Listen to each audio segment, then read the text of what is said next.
Langit dan bumi akan berlalu, tetapi perkataanku tidak akan berlalu. Bapak, Ibu, saudara-saudari, orang muda, anak-anak yang terkasih dalam Yesus Kristus. Ketika terjadi bencana seperti tsunami, gempa bumi, badai tornado di berbagai belahan dunia ini, sampai pada pandemi COVID-19, banyak orang berpikir bahwa ini adalah akhir dari segalanya di dunia. Ketika melihat banyak orang meninggal dunia, kehilangan segalanya, dan menimbulkan trauma yang berkepanjangan, banyak orang lalu berpikir tentang akhir zaman atau hari kiamat. Orang-orang, bahkan para pengikut Kristus pun ikut-ikutan percaya ramalan manusia dan ketakutan, sehingga lupa bahwa ia memiliki Yesus Kristus. Memang patut kita akui bahwa pengalaman-pengalaman manusia masa kini seperti perubahan iklim yang akan berdampak pada peningkatan tinggi permukaan air laut, meningkatnya jumlah bencana alam, pergeseran rentang geografis dan kerusakan ekosistem, kiranya cocok dengan perkataan Yesus tentang akhir zaman dalam Injil hari ini.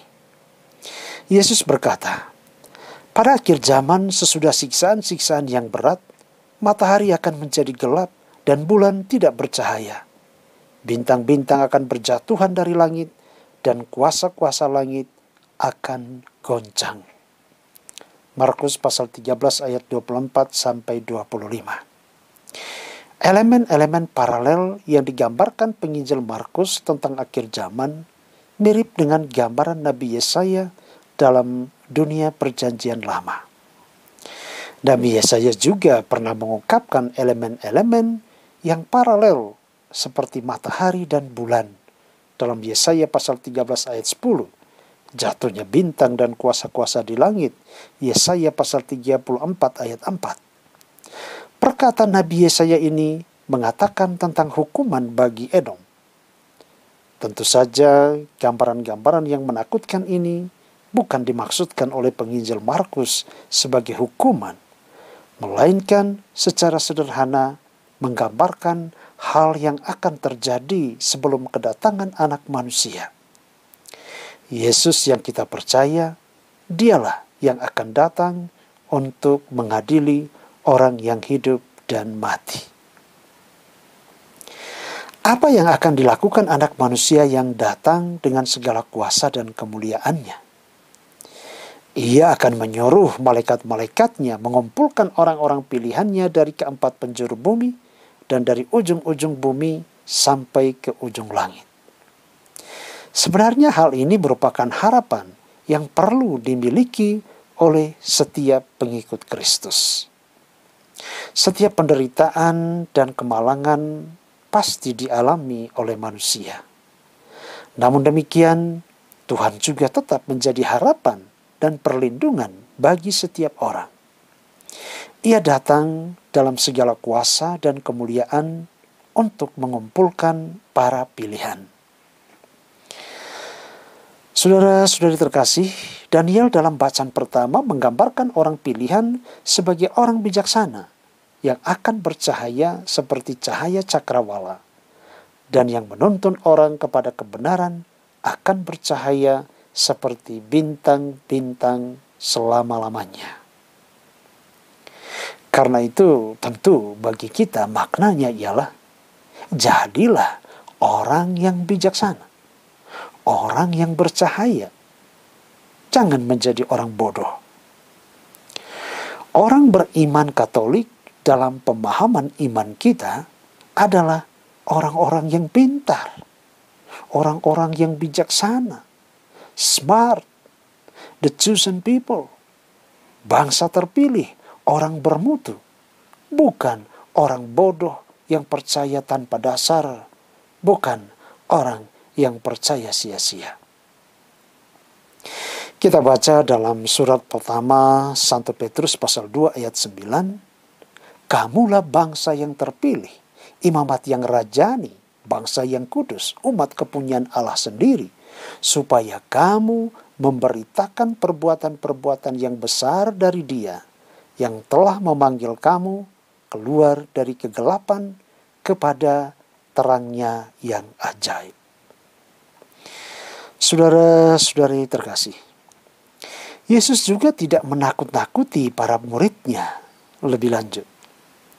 Ia membangun harapan baru bagi mereka untuk sadar diri dan selalu siap menanti kedatangan Tuhan. Ia berkata, "Tariklah pelajaran dari perumpamaan tentang pohon ara. Apabila ranting-rantingnya melembut dan mulai bertunas, kamu tahu bahwa musim panas sudah mendekat. Demikianlah kalau kamu melihat tanda atau hal-hal itu terjadi, ketahuilah bahwa waktunya sudah dekat." Setiap orang mendapat isyarat untuk bersiap sedia menyambut kedatangan Anak Manusia. Pada akhirnya, Yesus menegaskan bahwa langit dan bumi sekarang ini dapat berlalu, tetapi perkataannya tidak akan berlalu. Yesus adalah sabda hidup yang kekal. Dialah yang datang untuk mengadili orang yang hidup dan mati. Penulis surat kepada umat Ibrani menulis, Yesus Kristus tetap sama baik kemarin maupun hari ini dan sampai selama-lamanya. Ibrani pasal 13 ayat 8. Penulis surat kepada umat Ibrani ini dalam bacaan kedua menulis, Kristus hanya mempersembahkan satu kurban karena dosa, dan sesudah itu ia duduk untuk selama-lamanya di sebelah kanan Allah, dan musuh-musuhnya ditaklukkan di bawah kakinya. Yesus sebagai sabda yang hidup menyempurnakan segalanya dan menguduskan orang-orang pilihannya. Saudara-saudari yang terkasih, pertanyaan kita adalah, kapan akhir zaman itu akan nyata? Tuhan Yesus dalam bacaan Injil hari ini mengatakan, tentang hari atau saat itu tidak ada seorang pun yang tahu. Malaikat-malaikat di surga tidak, dan anak pun tidak. Hanya Bapa yang tahu. Bapalah yang punya kuasa besar untuk memanggil setiap orang kepadanya. Kita bersyukur kepada Tuhan karena Ia senantiasa mengingatkan kita untuk menyiapkan diri menyongsong kedatangan putranya dalam segala kuasa dan kemuliaannya. Karena itu, kita diminta untuk selalu berada dalam keadaan berahmat, the state of grace, mengusahakan pertobatan terus-menerus, dan usaha penyucian diri, agar ketika tiba waktunya, kita layak masuk kehidupan kekal di sorga. Kita diingatkan untuk tidak berada dalam suasana ketakutan, tetapi memiliki keberanian karena Yesus mengasihi kita. Dia adalah sabda hidup yang kekal. Segala sesuatu akan berlalu, tetapi Yesus Kristus tidak akan berlalu dalam kehidupan kita. Kita butuh persiapan batin kita untuk menyambut kedatangannya.